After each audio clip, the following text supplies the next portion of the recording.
On a frozen winter night in Bozeman, Montana, a half-dead German Shepherd puppy was carried through a blizzard into a failing rescue shelter. His tiny body was stiff with ice, one leg shattered, his breathing barely there. He should not have survived the night. But inside that shelter sat a 65-year-old retired Marine, a man who had already buried too many ghosts. When the storm roared louder and the heaters died, the puppy began to cry out into the darkness for something no one else could hear. That cry would pull the old soldier back into one final rescue. What happens next will shake your faith and restore it. Before we begin, tell us where you're watching from. And if you believe no soul should freeze alone, hit subscribe now. Winter swallowed Bozeman in a white hush, where breath turned to mist, and the wind carved through empty streets like an unseen blade of ice. Inside the small wooden building of Northlight Animal Shelter, a single desk lamp cast a yellow pool of light across worn paperwork and a half-empty mug of black coffee. Robert Hayes sat behind the desk in silence, his broad shoulders slightly hunched, his thick arms resting on the edge as if he were still guarding something unseen. At 65, his body remained powerfully built, carved by decades of military training and hard labor, yet his joints often ached in the cold. His hands were rough and scarred, the knuckles thickened by countless impacts from rifles, ropes, and tools. His hair was short and iron gray, cropped in the disciplined style he had never abandoned. A short beard, also gray, framed his weathered jaw. His eyes, once sharp and restless in battle, now carried a quiet heaviness shaped by years of loss. Robert rarely spoke unless necessary. After retiring from the Marine Corps, he moved north seeking isolation, believing silence would finally quiet the memories that followed him home from war. The shelter gave him something simple to hold on to. Feed the animals, clean the cages, keep watch through the night. No medals, no commands, no ghosts that could speak back.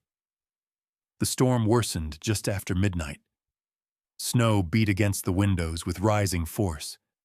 The heater hummed low but steady. Robert stood to check it as a violent knock shattered the quiet. The front door flew open in a burst of icy wind and snow. Emily Carter rushed inside, breathing hard. She was 43, tall and lean with the wiry strength of someone accustomed to carrying heavy loads. Her long auburn hair was pulled into a loose braid that had begun to unravel in the storm. Her pale skin was flushed pink from the cold. Ice clung to her eyelashes. She wore a dark firefighter jacket over a gray thermal shirt, the shoulders dusted white with snow. Emily had been a rescue worker in Bozeman for over 15 years, and the town trusted her with both children and disaster. What few people knew was that she had lost her husband in a wildfire 8 years earlier, a tragedy that shaped her into a woman who never walked away from an emergency again. She held a soaked blue blanket in both arms, pressed tightly against her chest. Something moved weakly beneath it. She did not waste time with greetings. "I found him near the old freight road," she said, her voice hoarse from the cold. "He was lying in the snowbank, barely breathing. I thought he was already gone." Robert was at her side instantly. He peeled back the edge of the blanket. A tiny German Shepherd puppy lay curled inside, no more than 8 weeks old. His fur was a mix of dark black and muddy tan, stiff with frozen slush. His ribs were visible beneath the soaked coat. One hind leg was swollen at an unnatural angle. His eyes were half closed, glassy with exhaustion. His entire body shook in violent tremors. Robert felt a familiar tightness close around his chest. He had seen that look before, in men dragged from wrecked vehicles, in soldiers pulled bleeding from snow-covered battlefields. That look when life balances on a thin edge between staying and letting go. He moved with calm precision that came from decades of trauma response. He lifted the puppy gently and carried him to the examination table near the heat lamps. Emily closed the door against the storm and followed close behind. Robert stripped away the frozen blanket, cut away tangled fur around the injury, checked the pulse with 2 fingers pressed lightly against the small chest. Weak but present. Breathing irregular but not failing. He warmed towels, dried the body inch by inch, rubbing circulation back into the fragile limbs. The puppy whimpered faintly, a sound more breath than voice. When Robert began cleaning the wounded leg, the pup flinched once, then went still. Trust or exhaustion. Robert could not tell the difference and did not have time to care. Emily moved quietly nearby, handing him antiseptic and gauze without being asked. Her eyes followed every motion. After years of emergency work, she had learned the silence that surrounded people who truly knew what they were doing. When the wound was cleaned and loosely wrapped, Robert slid the trembling body into a padded crate under the heating lamp. The puppy's breathing remained shallow but steadier now. Emily finally released a slow breath of relief and rubbed her gloved hands together for warmth. "He looks like a fighter," she said softly. Robert did not answer. His gaze remained fixed on the tiny chest rising and falling beneath the blanket. His mind had already wandered 6 years into the past, to a desert night where his military dog had taken shrapnel meant for him. He had whispered the same words then. That memory made his throat tighten now. Emily placed a hand briefly on his shoulder in quiet understanding. "I will check on him again at first light," she said. "Try to get some rest if you can." Robert only nodded as she turned back toward the storm. The door closed behind her, and the shelter returned to its hushed stillness, broken only by the wind outside and the faint rhythmic hiss of the heater. Hours passed. The storm raged. Robert sat beside the crate, his back against the wall, his arms folded loosely across his knees. He had learned long ago that some moments demanded witness rather than sleep. Somewhere near dawn, as the storm began to weaken, the puppy stirred. His trembling slowed. A faint warmth reached his chilled body. His eyes fluttered open, revealing pale amber irises clouded with confusion. He shifted weakly. A sound escaped his throat. It was not quite a whine, not quite a cry. It rose and broke in a shape that landed strangely in Robert's ears, as if the little creature had tried to imitate the rhythm of a word. Robert leaned forward at once. His heart pounded harder than he cared to admit. He placed 2 fingers gently against the tiny throat and listened. The pup exhaled again. The sound came once more, faint, broken, unformed. Robert released a slow breath of disbelief and forced himself to remain steady. Fatigue played tricks on soldiers, always had. Yet something about the puppy's gaze held him in place. It was not fear he saw there. It was effort.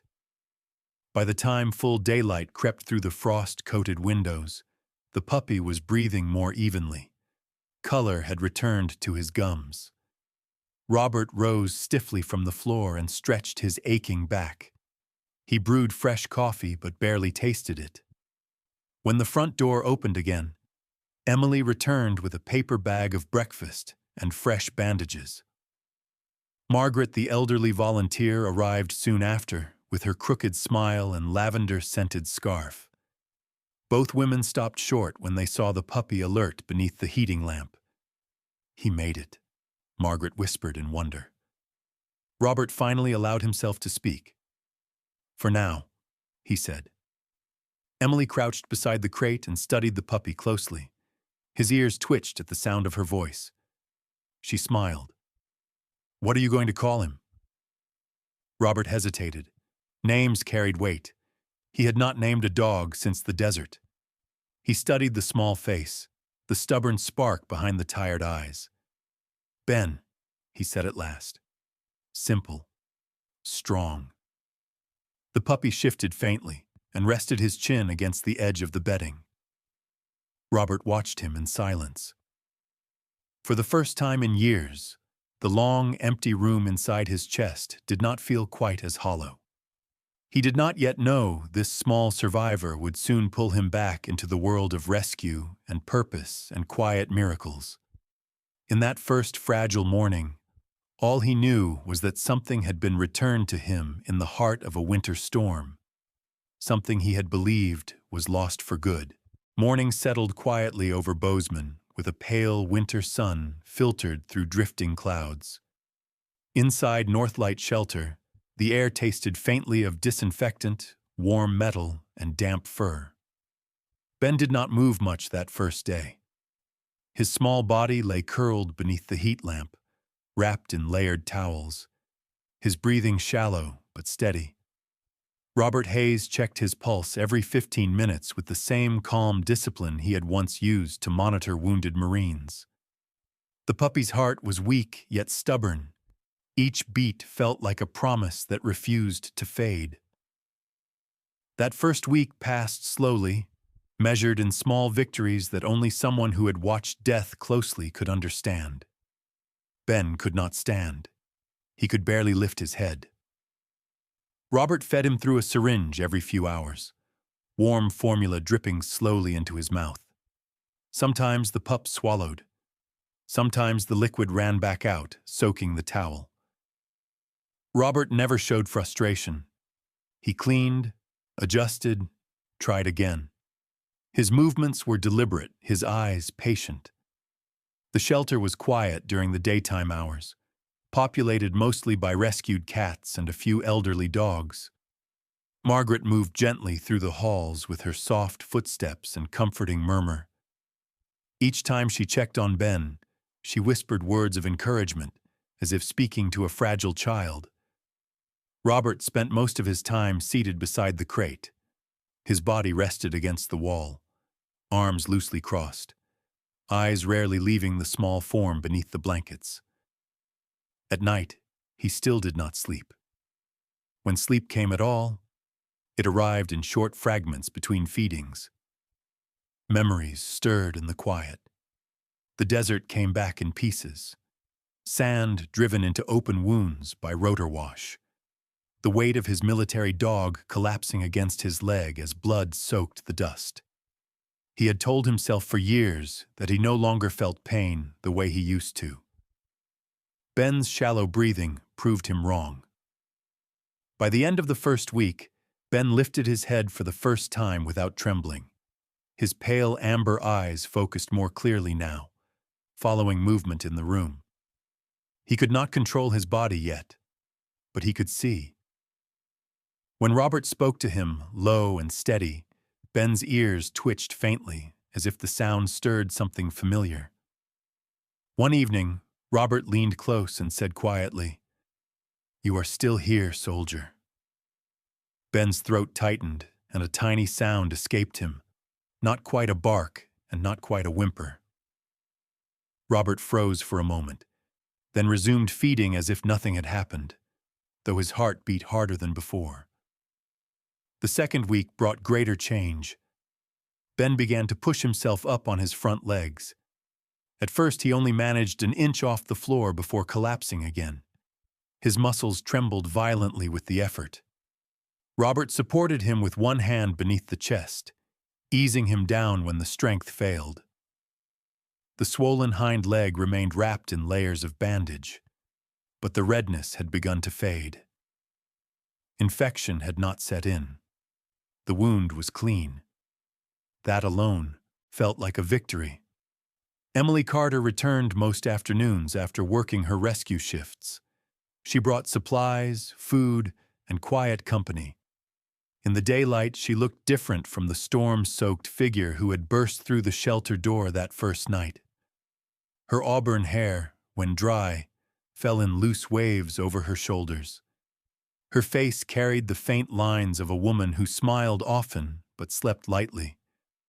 There was a scar along her left forearm from a collapsed roof years earlier, one she never bothered to hide.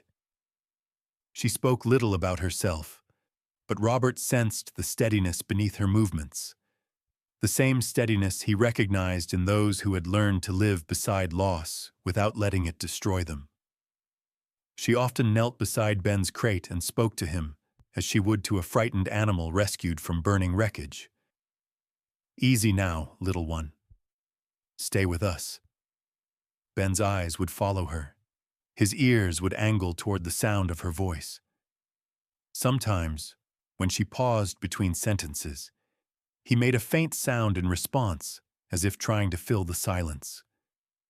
Near the middle of the second week, Ben managed his first true movement. Under Robert's careful guidance, he pulled himself forward a few inches across the padded surface of the crate. His breathing turned ragged with effort.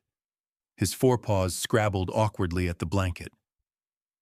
The motion lasted no more than 2 seconds before he fell again, exhausted. Robert closed his eyes and released a long breath he had not realized he was holding. "You did good," he said quietly. "Better than most on their first attempt." From that day forward, Ben tried again each morning.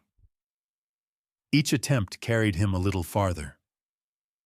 Robert adjusted the crate, widening it slightly to allow room for movement. When Ben was strong enough, Robert lifted him carefully and set him down on the rubber mat outside the crate. The floor felt cold beneath his paws. Ben trembled, uncertain, then leaned instinctively against Robert's leg for balance. Robert did not move. He stood solid and unmoving, allowing the small body to rest against him. The contact felt unfamiliar and strangely grounding. By the end of the second week, Ben could take 3 full steps on his own under supervision. His hind leg remained weak but usable. The limp was pronounced, yet stable. His body no longer looked fragile.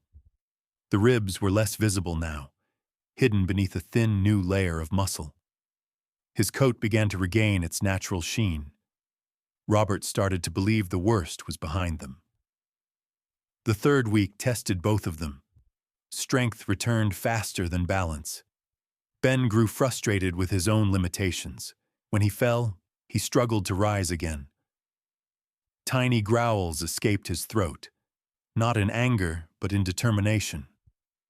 Robert watched closely, ready to intervene, yet careful not to take away the work Ben had to do himself. There was a lesson in that he recognized too well. One afternoon, as sunlight streamed through the narrow windows, Ben managed his longest walk yet. He crossed the entire length of the hallway from the crate to the water bowl with only one stumble. Robert followed a step behind, hands hovering, prepared to catch him if he fell. When Ben reached the far wall, he turned his head back toward Robert. The look in his eyes was no longer confusion. It was expectation. Robert crouched slowly to meet him at eye level. "That was it, soldier. That is how you move forward." Ben's tail twitched weakly for the first time.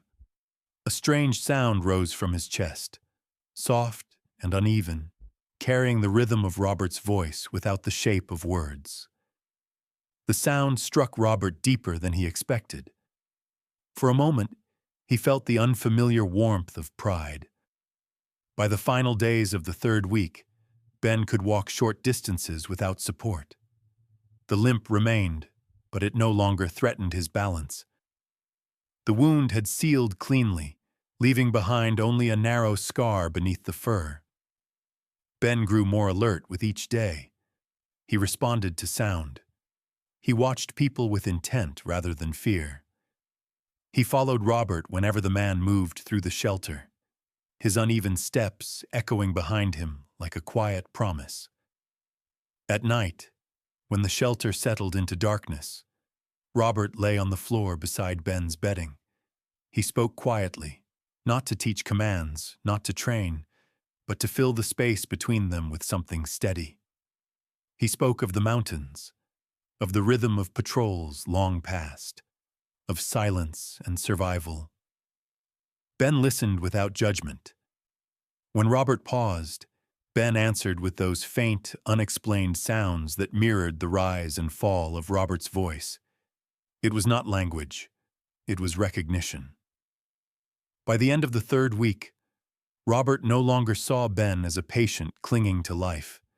He saw him as a presence that moved with purpose, however imperfect that movement still was.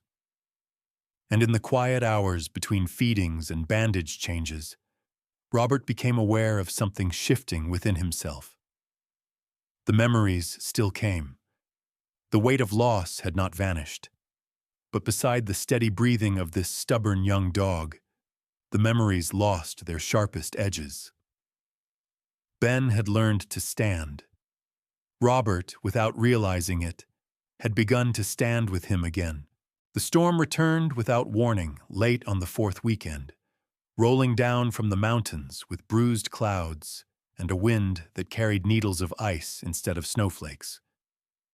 Inside Northlight Shelter, the air changed first. The steady hum of the old heater faltered, coughed once like a tired animal, then fell into silence. Within minutes, the warmth began to drain from the rooms. Robert Hayes felt it through the soles of his boots as the concrete floor turned cold. He lifted his head slowly, listening. Years in uniform had taught him to recognize the sound of systems failing. Silence, when it came too abruptly, was never harmless. He moved immediately. His breath already formed thin white clouds as he crossed the main hall. He checked the control panel in the maintenance room and found the indicator lights dark. The system had finally given up. He muttered a single low curse and turned back toward the kennels. The animals had begun to stir, sensing the drop in temperature before panic could take hold. Robert moved from stall to stall, covering each enclosure with spare blankets, working with disciplined economy.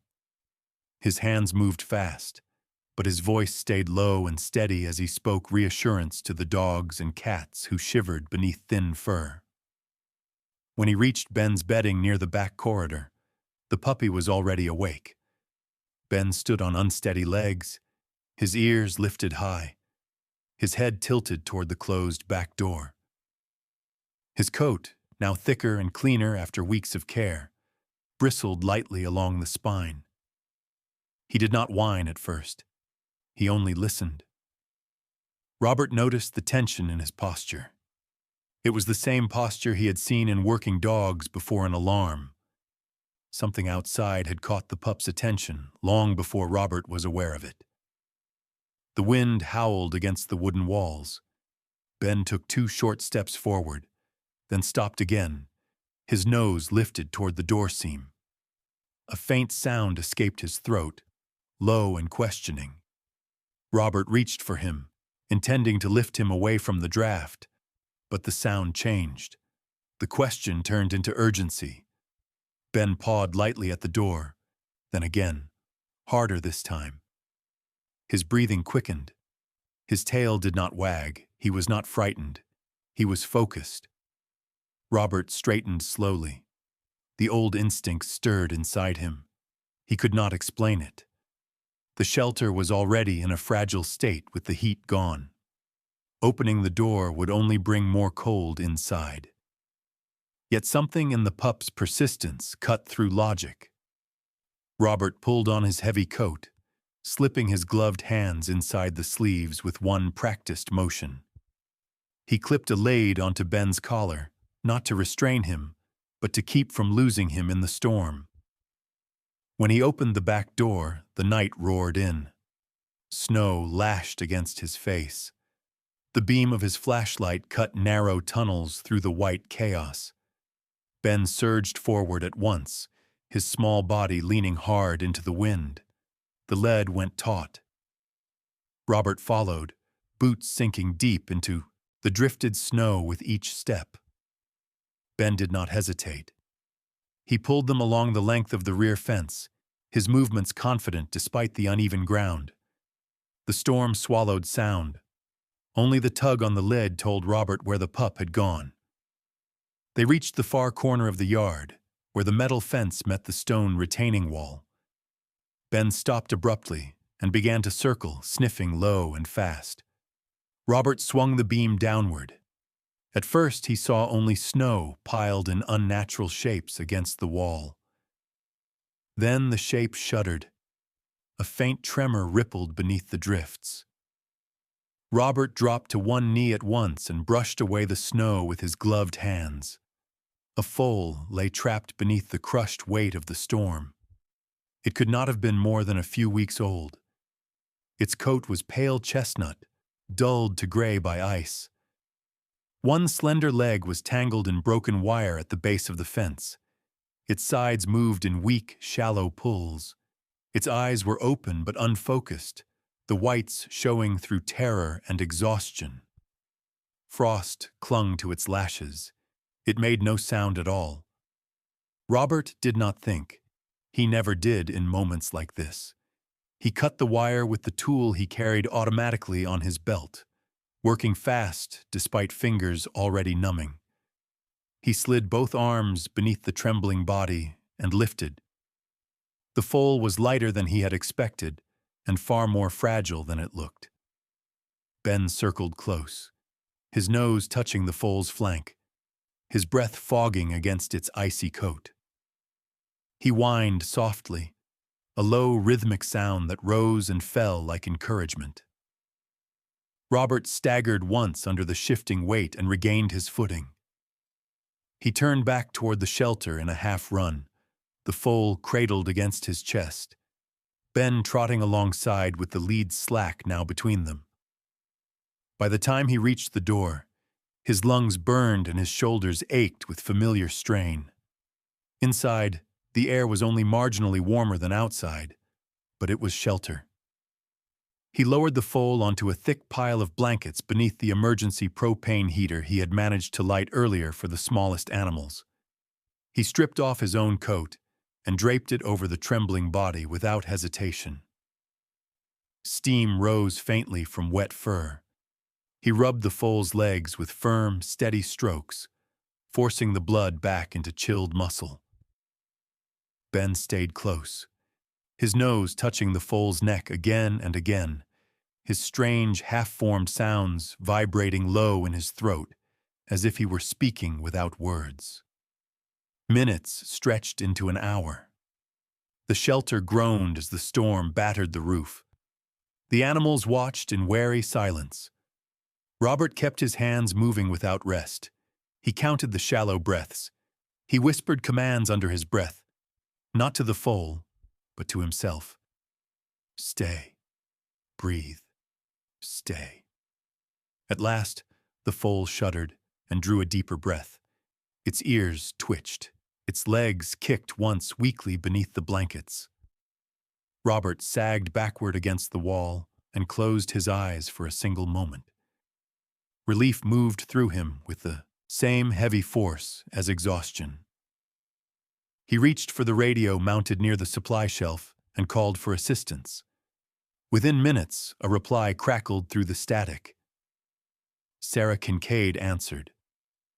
Sarah Kincaid was the owner of a small horse ranch 5 miles north of Bozeman.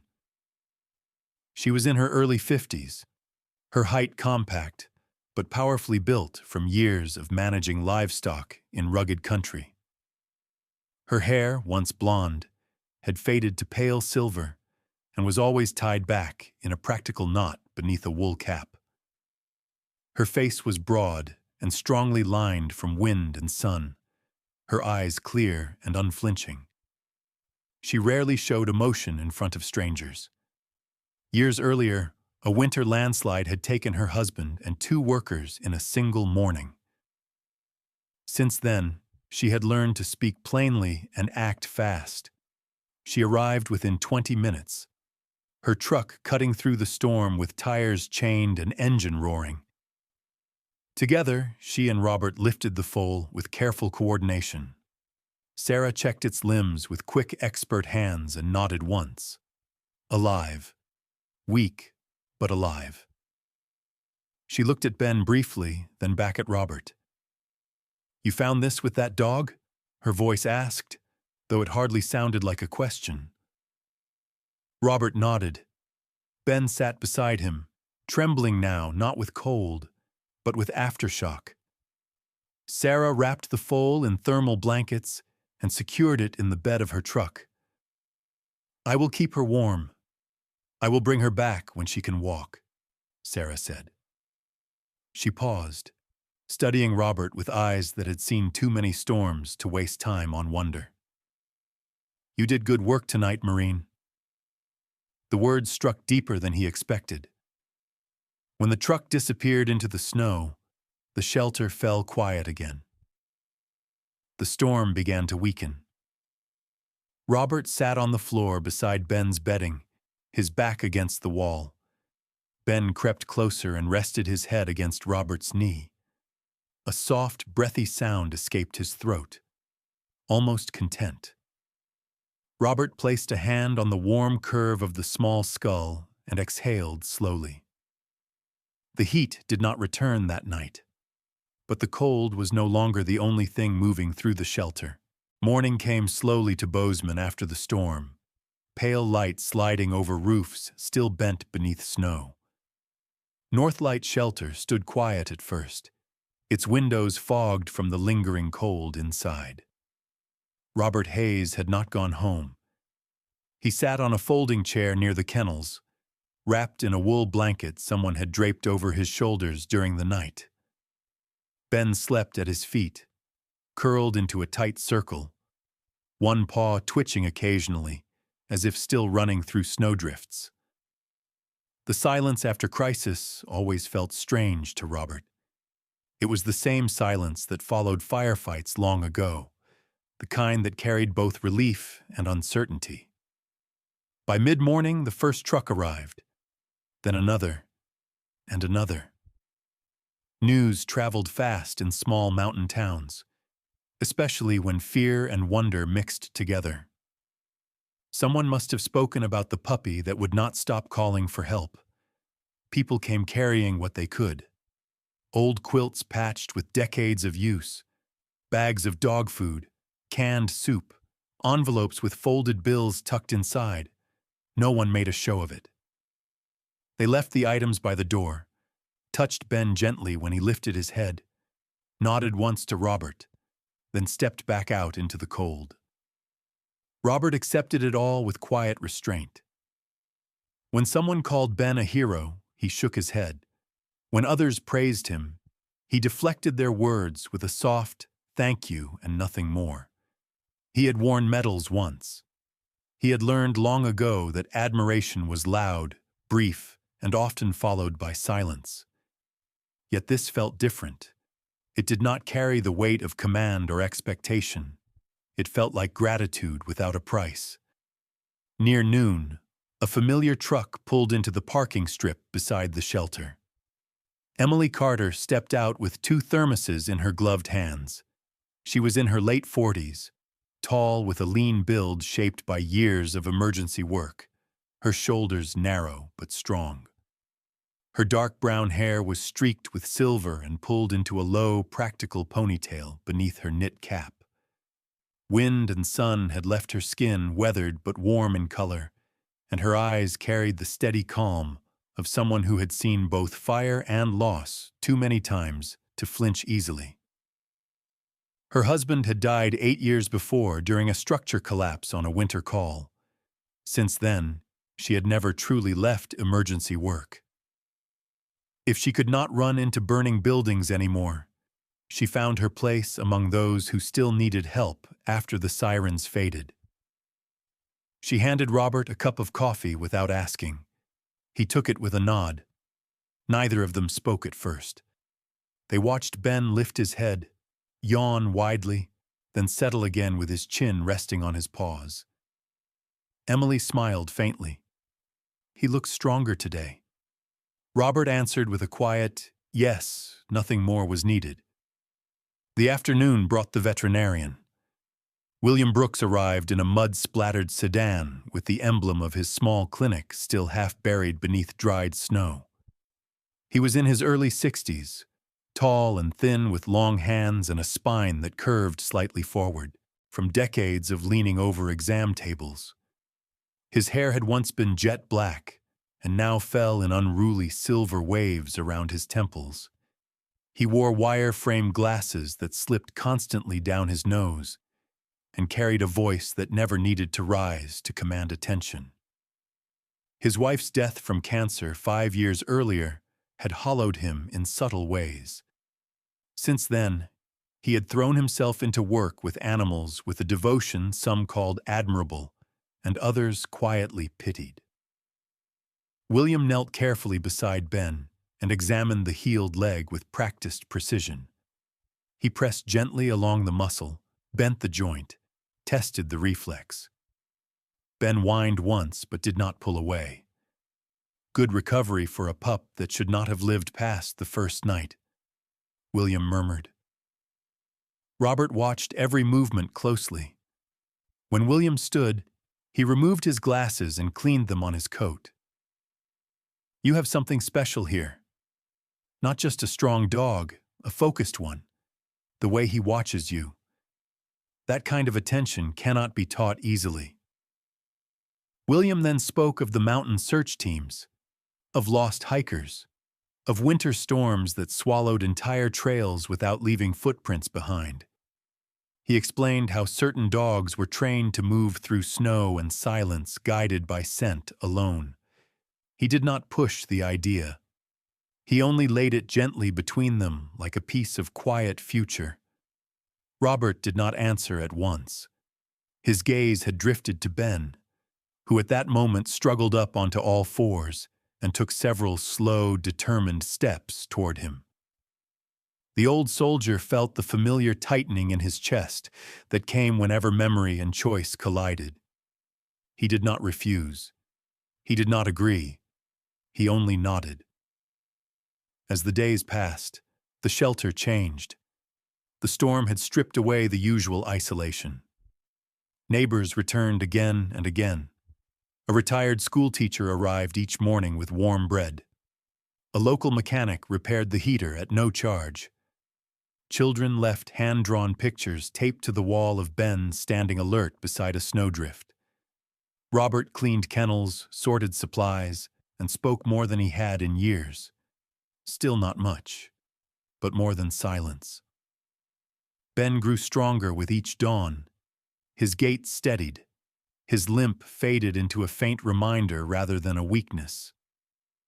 He followed Robert through each narrow corridor with deliberate care, studying every movement. When Robert stopped, Ben stopped. When Robert turned, Ben mirrored him without thought. At times, Ben made those strange, soft sounds again whenever Robert spoke low near him. Not words, not speech, only rhythm, shaped by attention. One evening, Sarah Kincaid returned with the foal. The little horse now walked on unsteady legs beneath a thick blanket. Sarah guided her gently into the rear paddock that had not held an animal in years. The foal stopped once, trembling in unfamiliar space. Ben approached slowly, tail low but steady. He made a quiet, encouraging sound, and the foal responded by stepping forward again. Sarah watched in silence. Then she turned to Robert and said only, "This works because you were there." That night, Robert stood outside long after the animals had settled. The sky cleared into a field of bright winter stars. The town behind him lay quiet. Emily joined him on the porch without speaking. After a long time, Robert said something he had not said aloud since his retirement. "I thought when the uniform came off, my purpose did too." Emily answered with calm certainty. "Purpose does not care about uniforms. It cares about where you choose to stand." Ben rested between them with his chin on Robert's boot. For the first time since the night the puppy had been carried through the storm, the shelter felt more than a place of holding. It felt like a point of gathering. And the old Marine who had come there seeking quiet began to understand that he had not found silence. He had found belonging. Spring crept into Bozeman the way winter had once arrived, quietly and without permission. Patches of dark earth broke through the thinning snow along the mountain slopes, and the air carried a scent that had been absent for months. Damp soil, thawing pine, and the promise of movement after long stillness. At Northlight Shelter, sunlight began to reach corners that had lived in shadow all winter. Robert Hayes noticed it first in the early mornings when the cold no longer stung his hands as sharply when he stepped outside to check the paddock. Hope was ready to leave by then. The foal stood taller now, her legs steadier beneath her, her coat smoother and warmer in color than the frozen gray she had worn the night she was found. Sarah Kincaid arrived at the shelter on a quiet morning with her trailer hitched behind the truck. She moved with the same controlled strength she always carried, her broad shoulders squared beneath her heavy jacket, her pale hair tucked beneath a wool cap. She spoke softly to Hope as she guided her forward, steady hands on the halter, her voice low and certain. The foal hesitated at the threshold, eyes wide at the open world beyond the paddock. Ben watched from beside Robert's leg. He stood very still as Hope stepped toward the trailer, his ears relaxed, but his gaze fixed on her. When the foal finally lifted into the trailer and disappeared inside, Ben let out a single long sound from deep in his chest. It was not a bark, and not quite a whine. It carried something like recognition of parting. Robert rested his hand on Ben's head and said quietly, "Good work, soldier." Ben leaned into the touch once, then watched as the trailer door closed and the truck pulled away. For a moment, the space behind the shelter felt emptier than it had any right to feel. The town fair arrived 2 weeks later. By then, the last of the stubborn snow had retreated to the highest ridges. Main Street filled with wooden booths and strings of lights. The fair had existed long before Robert ever came to Bozeman. But this year, Northlight Shelter had its own booth at the edge of the square. Emily Carter had insisted on it. She arranged folding tables with brochures, donation jars, and photographs of animals that had passed through the shelter. Robert stood at the back at first, uncertain in the way he always felt when too many eyes turned his direction at once. Ben lay beside him in quiet watchfulness. Children were the first to approach. They moved toward the dog with careful curiosity, drawn by the way his ears lifted at every small sound. Parents followed at a distance. Some recognized Robert, others did not. A few spoke of the night of the storm in hushed tones. Robert listened more than he spoke, his answers short but warm. He felt strangely exposed, standing there in daylight with the stories of winter laid bare. Near midday, a small girl stepped out of the crowd, with her mother close behind. She could not have been older than 6. Her hair was light brown and fell in uneven curls around her face. Her cheeks were flushed from excitement and chill, and her eyes were wide with the fearless interest only children carried, without calculation. She stopped a few feet from Ben and crouched slowly. "Does he understand people?" she asked softly. Her mother smiled with gentle apology in her eyes. Robert knelt so that he was level with the child. His voice came without effort. "Try saying hello." The girl leaned closer. Her voice barely rose above a whisper. "Hi, Ben." For a moment, nothing happened. Then Ben tilted his head. A small sound escaped his throat, soft and imperfect, shaped by breath and intention rather than language. The sound landed somewhere between a sigh and a greeting. The girl's face lit with astonishment. Laughter rippled through the people nearby. No one called it a miracle. They called it sweet. That seemed enough. As afternoon drifted toward evening, the fair softened into music and quiet conversation. Emily appeared at Robert's side with 2 cups of coffee. Her hair had loosened from its tie, dark strands streaked with silver catching the light. "You did good today," she said. He answered with a slight shrug. The town did. She didn't argue. When the sun lowered behind the mountain line, the crowd thinned. Robert and Emily took the last of the brochures down and folded the table. Ben walked between them as they made their way back to the shelter. The town lights glowed behind them, warm and scattered like small grounded stars. At the shelter gate, Robert paused. The sky had turned pale gold near the horizon, shading into deep blue above. He stood for a long moment with his hands resting on the fence rail. "I used to think surviving was the job," he said at last. His voice carried neither bitterness nor pride, only quiet truth. "I spent my life learning how to make it through. Now I am learning what to make it through for." Emily did not speak at once.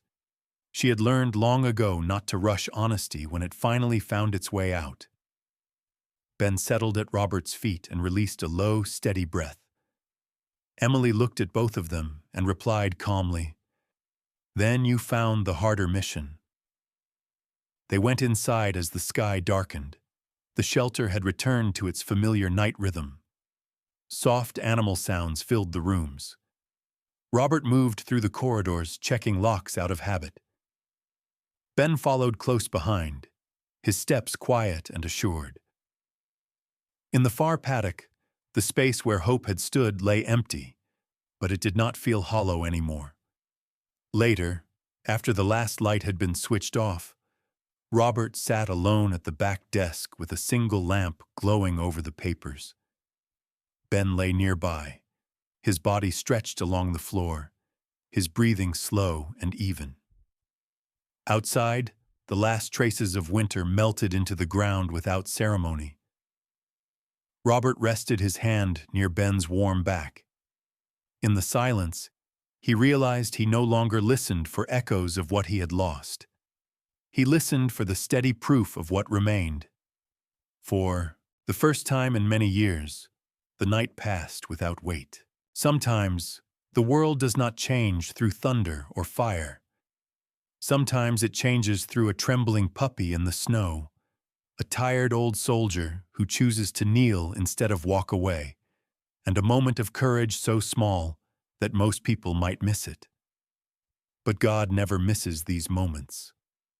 What looks ordinary to us is often the quiet place where His miracles are already at work. Ben was not sent to save the world. He was sent to remind one man how to live again. Robert was not given a second mission of war, but a mission of love, and through them both a message was written in paw prints and tired hands. That no life is too broken, no heart too old, and no winter too long for God to bring spring again. In our own lives, we may not face blizzards or rescue animals from the snow, but every day we are given small chances to choose kindness, patience, and courage. A phone call to someone who is lonely, a helping hand to a stranger, a word of forgiveness we have been holding back for too long. These are the quiet miracles that still change the world. If this story touched your heart, please take a moment to share it with someone who may need hope today. Leave a comment below and tell us where you are watching from. And if you believe in stories of faith, compassion, and second chances, we invite you to subscribe to our channel so you never miss another journey of healing. May God bless you and keep you. May He place peace in your heart, strength in your hands, and light in your path.